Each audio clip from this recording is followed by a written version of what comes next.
All right, so we're looking at Unit 4.6, modeling with the natural base E, and let's get into the notes.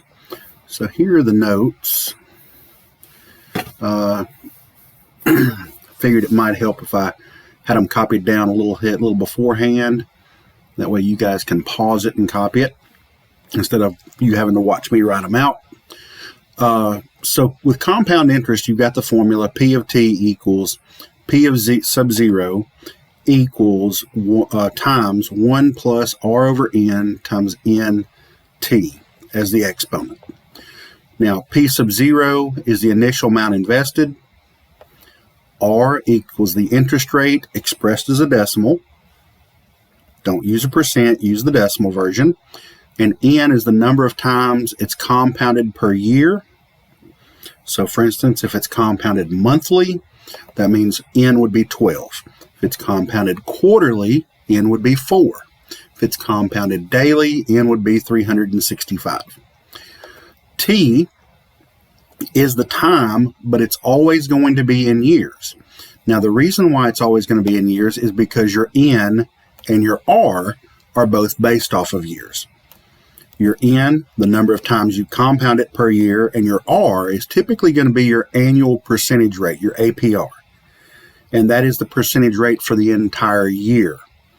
So when you look at inside the function here, this thing right here, the R divided by N, what that's doing is that's finding the rate for each compounding time. So that's going to be the rate of increase, since it's a plus, each time you compound it. And N times T, if N is the number of times compounded per year and T is the number of years, then the N times T is going to give you the total number of times this thing's going to be compounded. So it tells you the rate of increase per unit of compounding, and then you're multiplying it by how many times it's compounded. And then once you calculate that part, you can multiply it times what you started off with, your initial amount, and then that's going to give you the value at the end. All right, now if we go into continuous compounding, also known as compounding continuously, what we're essentially doing is we're taking the limit as n approaches infinity. The number of times compounded per year approaches infinity for that function. And what we end up getting is P sub 0 equals E to the RT. Once again, R is still going to be the rate as a decimal. T is still going to be the times in years, the time evaluated in years. P sub 0, still the initial amount. So E is the base rate of growth for all continually growing processes. It's going to be approximately 2.718, and then you could actually continue on a little bit, 828, and it continues on, never forming a pattern, much like pi. It's an irrational number, and it's based off natural occurrences, just like pi is. Pi is found by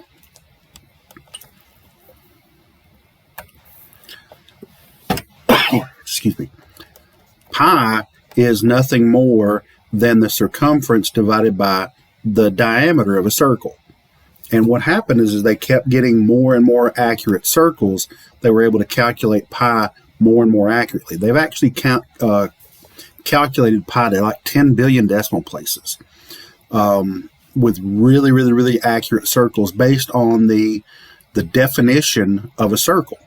The definition of a circle is the set of all points in the plane that are equidistant from a given point. So when we go around, and if we draw a true circle, when we draw, remember the radius is equal all the way around. And if you could draw a circle, if I could draw a circle accurately, that center is going to be, all these points out here are going to be the same distance from that point in the center. And if you can do that really, really, really accurately, you can measure the diameter the circumference really, really accurately, and the diameter going through the center really, really, really accurately. You can calculate pi very accurately. E, on the other hand, it comes from a lot of natural things, stuff with biology, chemistry, physics, all kinds of things. You're going to find as you get further and further into your education, whether it goes, science-based, biology-based, whatever, E is going to pop up all over the place because it is the base rate of growth for all continually growing processes. When you talk about bacteria growth, you're going to see E. When you talk about all kinds of different things, you're going to find E. Now, many contextual scenarios exhibit continuous exponential growth. Therefore, they're going to be modeled with the natural base, y equals A, initial value, e to the kt. And k, in this case, this is going to be the growth or decay constant. And that's going to happen, that's going to be different values for different things. One of the things with chemistry and physics is radioactive decay. And in a radioactive decay instance, you're going to use K, but the K is going to be a negative. Now, if you're doing growth, such as bacteria, your K is going to be a positive. And that's how that works. But it's going to pop, E is going to pop up all over the place. So E is actually a really, really, really interesting thing that you see continually over and over and over in all the sciences and applications of mathematics to model natural occurrences. All right, so number one, estimates of the number in millions of U.S. households with digital televisions is given by D equals 30.92 times 1.012 T, where T represents the years after 2000. Is the number of households with digital televisions increasing or decreasing between 2003 and 2007? Justify your answer.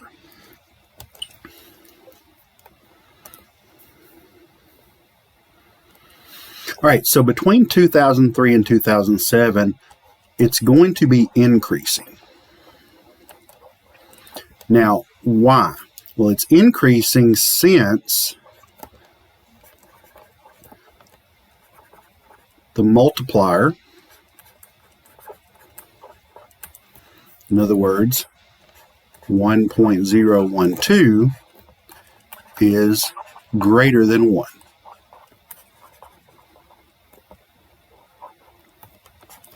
Now, remember, we talked about this earlier when we simplified the exponential expression, or even back when we talked about the sequences, the geometric sequences, where if B is greater than 1, we have growth.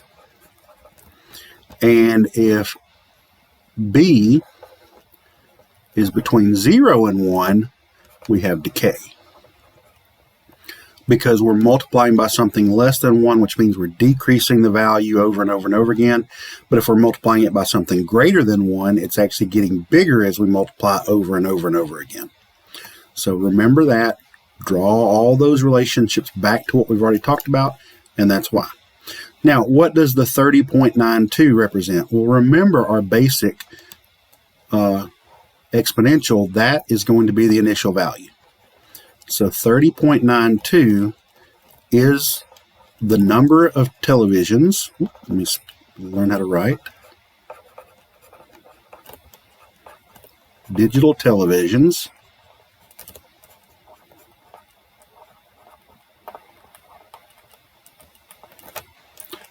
in millions in 2000, because that's where we're starting. So our initial value is 30.92 millions, and that is in 2000. All right, what does 0.12 represent? Well, 1.012 represents the amount of increase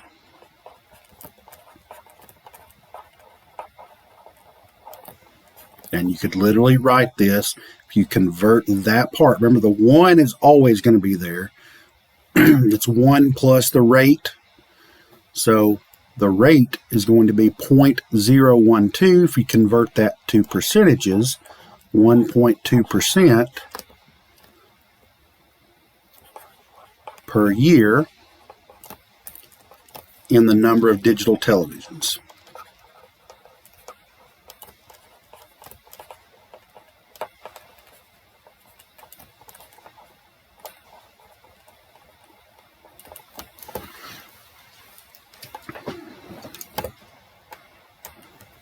All right, in part C, use the model to estimate the number of U.S. households with digital televisions in 2015. Well, 2015, if we subtract 2000, that's going to tell us what our T is going to be. So our T is going to be 15. And then we just plug that into this equation right here. So D of 15 is going to equal 30.92 times 1.012 to the 15th power. All right, and when we calculate that, we're going to get 36.97831,969. Now, that's the value, but we've got to be able to put this into an answer to the question. Estimate the number of U.S. households with digital televisions. Well, the number of households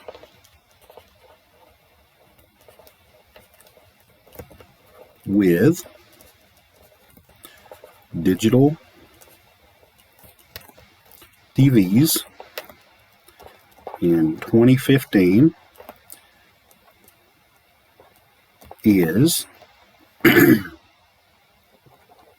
36.97, and rate, take this to 3 decimals, 978 million. Because remember, go back, keep the context of the problem. The number we're finding is signifying how many millions. So you need to include that in your answer for the questions. Especially since it didn't say use the model to estimate the number of U.S. household in millions. If they had said U.S. household in millions, then just 36.978 would have been okay. But since they didn't, you need to bring that millions back in to let them know that it's not literally 36.978 televisions.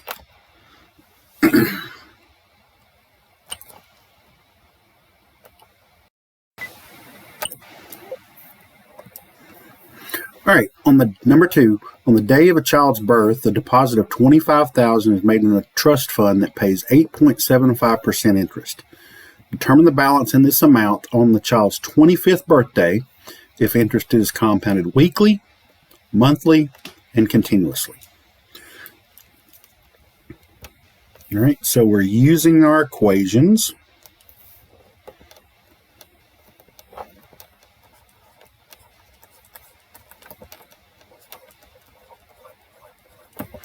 So 25,000, 1 plus 0.0875. And in the first one, we're talking about weekly. How many weeks are there in a year? That'll be 52.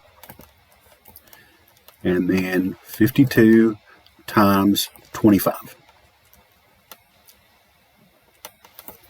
Now, when I'm calculating these, what I do is especially if the number up here is a larger number, I'm going to go ahead and calculate that. So 25 times 52, it's going to be 1,300. Now, I calculate that ahead of time because now I'm going to go in and I'm going to do this in my calculator. And then when I get this calculated in the parentheses, I'm already ready to raise it to that power. if you got a calculator that you can put lots of stuff in, here's the thing. I try to minimize my chances for error. And if I'm trying to type all this stuff in at one time, I'm more likely to make a mistake. So I want to go ahead and get that right there correct. And if it's not correct, I can go back and easily check it. And then I can do this and raise it to that power. You can type all this in. Make sure you put this in parentheses. And then make sure you put your power in parentheses. And you can type all that at one time. That's just more opportunities for error, though. So, and I don't like those.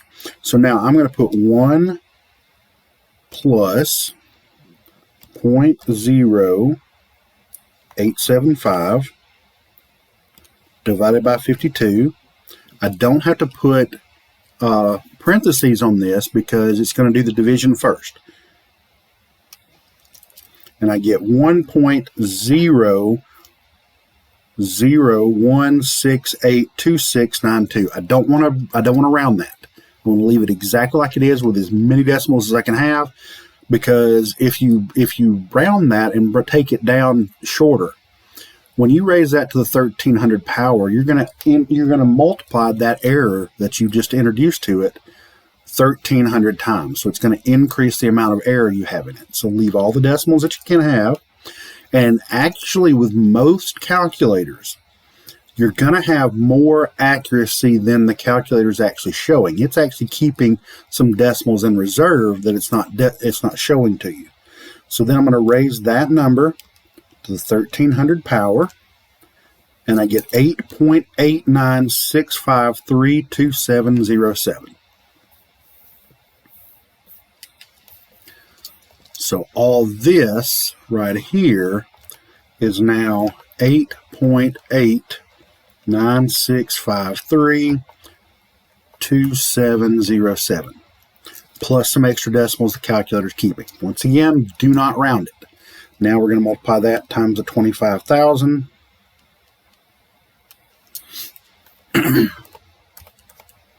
And compounded weekly,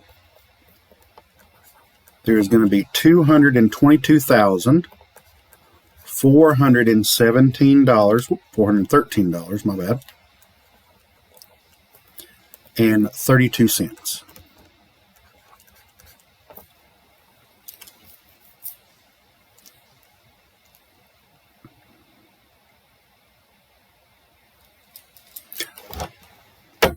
Right, so with the second one, compounded monthly, the only thing that's going to change from that one is that the 52 is going to be a 12.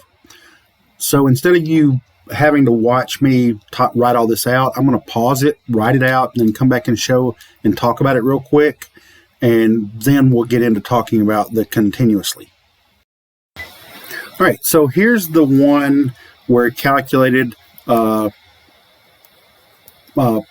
compounded monthly. So our N is 12. Once again, I went ahead and multiplied my 12 times my 25 for that exponential power and got 300. I did everything in here, and once again, I calculated all this, and I got 8.842443897. If you need to check along the way to make sure you're getting it right and doing that calculations, because that's the most complicated part. If you can get that part, hopefully you can multiply by 25,000. So when you multiply that times that, you're going to get $221,061.10. Notice it's by $1,000 and some, roughly. But compounded weekly, you're going to make more money than you are compounding monthly. And that's what's going to happen. The more it's compounded, the quicker the money is going to grow, because every time it compounds, you're making money on more money because you just had money added back to it.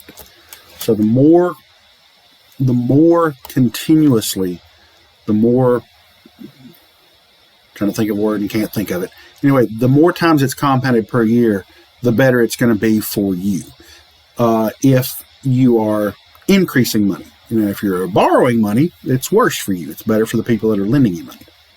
So simple interest is best for loans.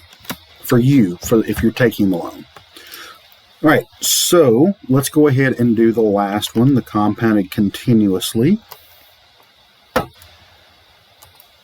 And remember that P of t is equal to P of 0 times e to the RT.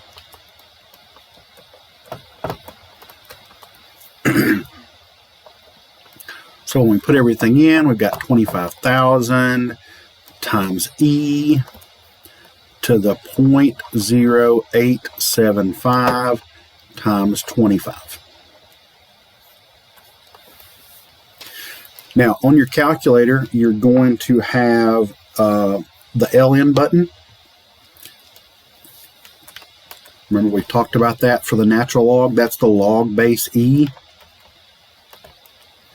Well, if you hit the second button, you're going to see above that e to the x. And that's where you're going to use, that's what you're going to use to find this. On the TI 83 and 84, when you hit this button, when you do second natural log, you're going to have E, and it's going to show you the little hat thing to raise the power, and it's going to open parentheses. So then you can just type this stuff right here in there. So second natural log, and I've got 0.0875 times 25, close parentheses, and then this part right here is going to give me 8.91290291.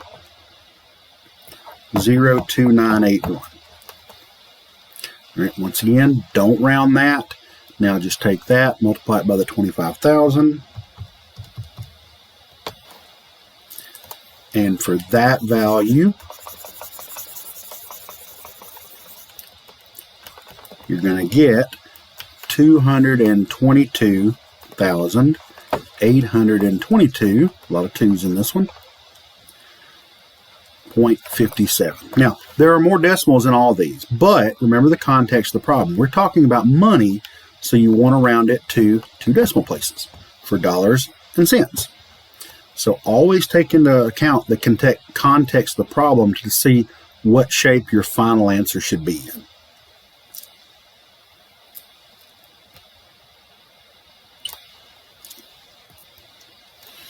All right, so now let's look at number 3, and we're talking about bacteria growth.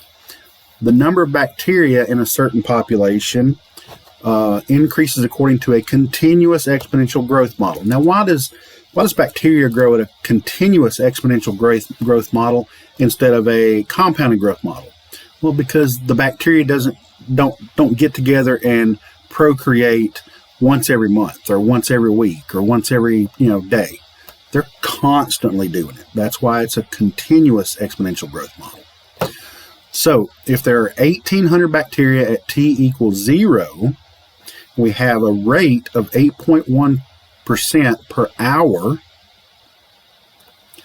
then in this case, the t is not going to be years for that exponential growth rate because we've got the rate for hours. So write an equation that gives the number of bacteria after t hours. So we could do bacteria at t is equal to 1,800, how much we started off with, times e to the 0.081 rate times t hours. Now, once again, let's go back and talk about this. Why can I use t as hours and not years like I did before? Because my rate is per hour. So the 8.1% is per hour. Remember when we were talking about needing to put the compound equation, when we needed to put that rate and the time in years, it was because our rate was based on years. Always look at what your rate is based on because that is going to determine how you're going to measure that t. And that's times, not point. All right, so find the number of bacteria in the population after 6 hours. So B of 6 is going to be 1,800 times E to the 0.081 times 6.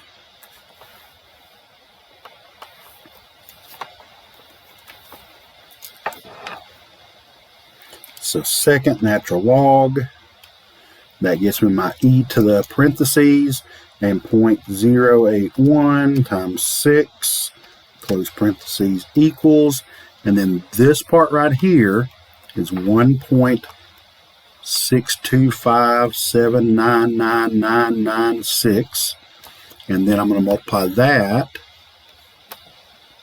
times the 1800,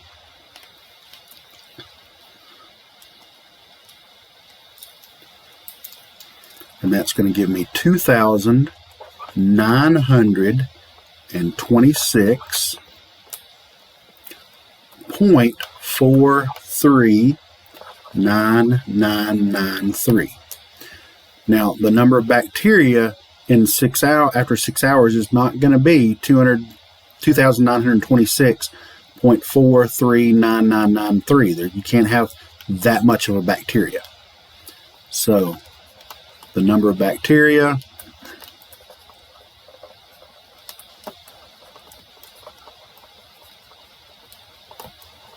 after 6 hours is 2,926. So you need to finish that off and actually answer the question as it was asked.